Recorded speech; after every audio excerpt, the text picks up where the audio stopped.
Bismillahirrahmanirrahim. Walhamdulillahirabbil alamin. Wassalatu wassalamu ala asrafil anbiya'i wal mursalin Sayyidina wa maulana Muhammadin wa ala alihi wa sahbihi wa barik wa sallim ajma'in. Qala Allah ta'ala fil Qur'anil Karim. A'udzu billahi minasy syaithanir rajim. Bismillahirrahmanirrahim. Walau annahum idzalamu anfusahum, jikalau mereka menjalimi diri mereka, ja'uka, datang kepadamu, orang-orang yang berbuat jalim terhadap dirinya itu datang kepada baginda Rasulullah, fastaghfirullaha, lalu mereka memohon ampun kepada Allah, wastaghfara lahumur rasulu, kemudian baginda Rasulullah memohonkan ampunan bagi mereka, lawajadullaha tawwabar rahima, tentulah mereka akan mendapati Allah Maha penerima taubat dan Maha kasih sayang. Jikalau mereka menzalimi dirinya, menzalimi, zalim itu lawannya dari zalim adalah adil.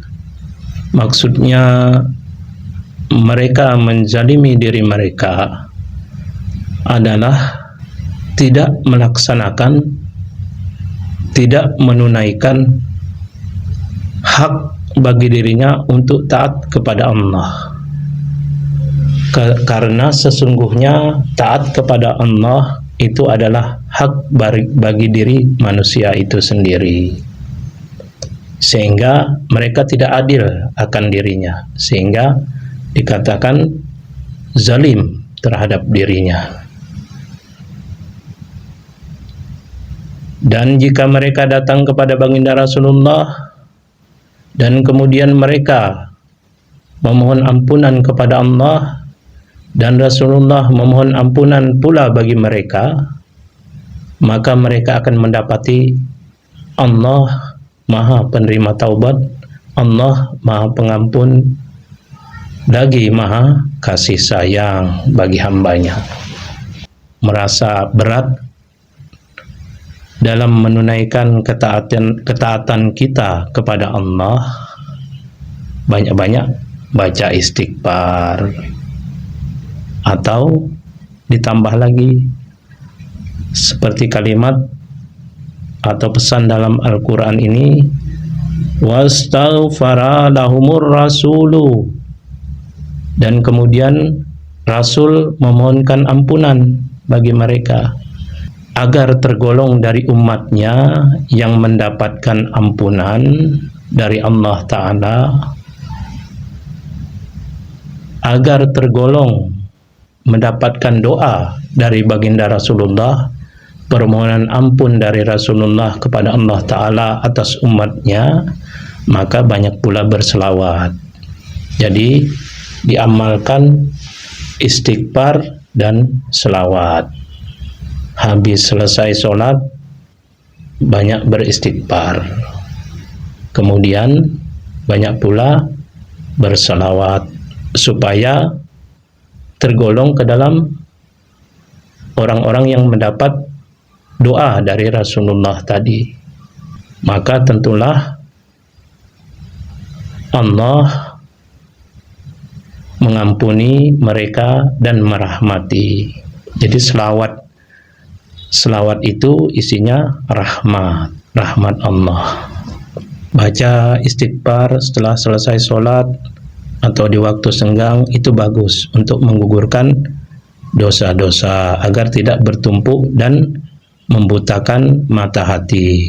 Baca, tidak sanggup yang panjang, baca yang pendek, astagfirullah, astagfirullah, astagfirullah, atau tambah lagi sedikit, astagfirullahaladzim wa atubu ilaih, Atau tambah lagi, astaghfirullahaladzim alladzi la ilaha illa wal hayyul qayyum wa atubu ilaih. Atau kalimat istighfar yang mana saja yang ringan dibaca, yang pernah diajarkan oleh baginda Rasulullah sallallahu alaihi wasallam. Kemudian banyak pula berselawat agar masuk sebagai umat baginda Rasulullah, agar masuk sebagai orang-orang yang mendapatkan doa dari Rasulullah. Orang yang banyak berselawat itu, maka Allah Ta'ala merahmatinya.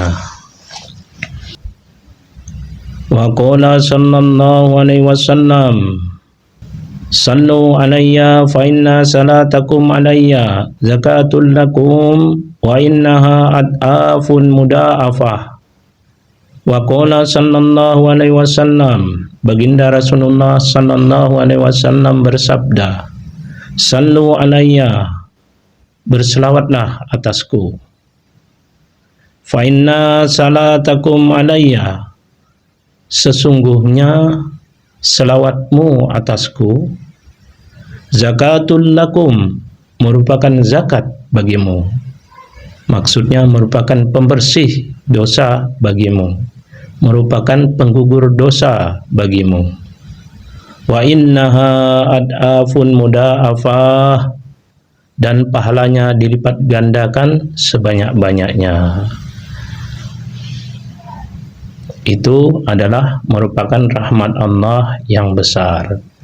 Jadi orang yang berselawat itu dosanya berguguran setiap bacaan selawatnya. Lalu Allah menambahkan lagi ganjaran yang berlipat-lipat. Jadi perbanyak selawat, bagus di dalam kehidupan ini, dan selawat itu sebagai bekal hingga ke negeri akhirat. Wa kana sallallahu alaihi wasallam yaqulu sallu alayya fa inna Allaha azza wa jalla yusalli alaikum. Wa kana sallallahu alaihi wasallam yaqulu, baginda Rasulullah sallallahu alaihi wasallam bersabda, sallu alayya, berselawatlah atasku.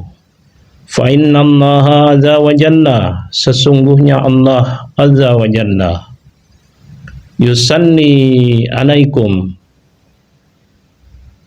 berselawat kepada kalian karenanya. Jadi Allah Ta'ala akan merahmati orang yang berselawat ke atas baginda Rasulullah, karena Allah memberikan selawat itu kepada orang-orang yang berselawat ke atas beliau. Jadi selawat dari Allah itu merupakan rahmat yang besar. Jika orang dimasukkan ke dalam surga, atau ke tempat yang selamat, atau ke tempat sebaik-baik tempat, itu adalah karena rahmat Allah. Sedangkan di dalam salawat itu berisi rahmat Allah.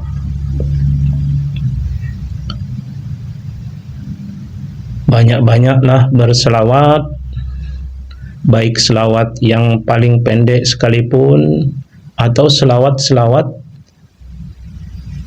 yang mudah atau terasa ringan untuk diamalkan dalam kehidupan ini.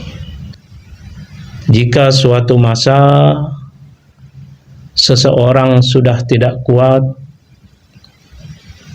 orang itu berbicara sudah tidak fasih, kalimatnya sudah tidak sempurna, tubuhnya lemah, sedangkan ia dalam keadaan sakit, tenggorokannya haus,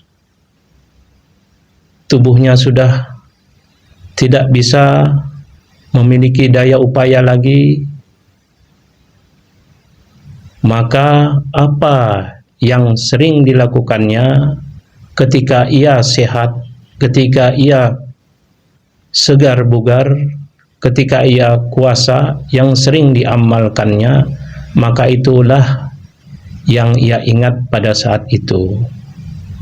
Dan setiap manusia pasti menuju ke masa itu, masa di mana pikiran, tubuh, bahkan napas terasa bagaikan mendaki gunung yang tinggi, napas tersengal.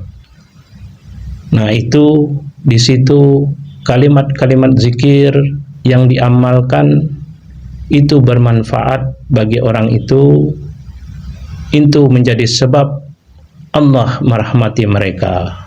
Maka jika Allah merahmati mereka dalam keadaan itu, maka selamatlah ia. Keutamaannya terus mulai dari dunia hingga sampai akhirat. Sedangkan perkara-perkara urusan dunia yang lain, habis umur di dunia, tertinggallah semua perkara itu.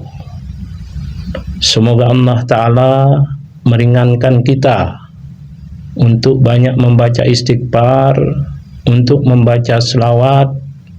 Bacalah selawat yang mana yang terasa mudah. Boleh Allahumma salli ala Muhammad, atau Allahumma salli ala Sayyidina Muhammad wa ala ali Sayyidina Muhammad, atau sallallahu ala Muhammad, yang mana yang paling terasa mudah, yang mana yang paling terasa gampang. Dan selawat itu banyak macamnya, tapi ambillah satu yang paling gampang untuk diamalkan. Semoga dengan berkah itu Allah merahmati kita baik di dunia dan di akhirat, dan menjadi bekal kita menuju ke negeri akhirat, menjadi bekal kita di dunia pada saat sehat dan kuat, menjadi bekal kita pada saat sakaratul maut, menjadi bekal kita di alam kubur, menjadi bekal kita di negeri akhirat kelak. Wa sallallahu ala sayyidina Muhammadin nabiyil ummi wa ala alihi wa sahbihi wa barik wa sallam. Subhana rabbika rabbil izzati amma yasifun, wa salamun alal mursalin, walhamdulillahi rabbil alamin.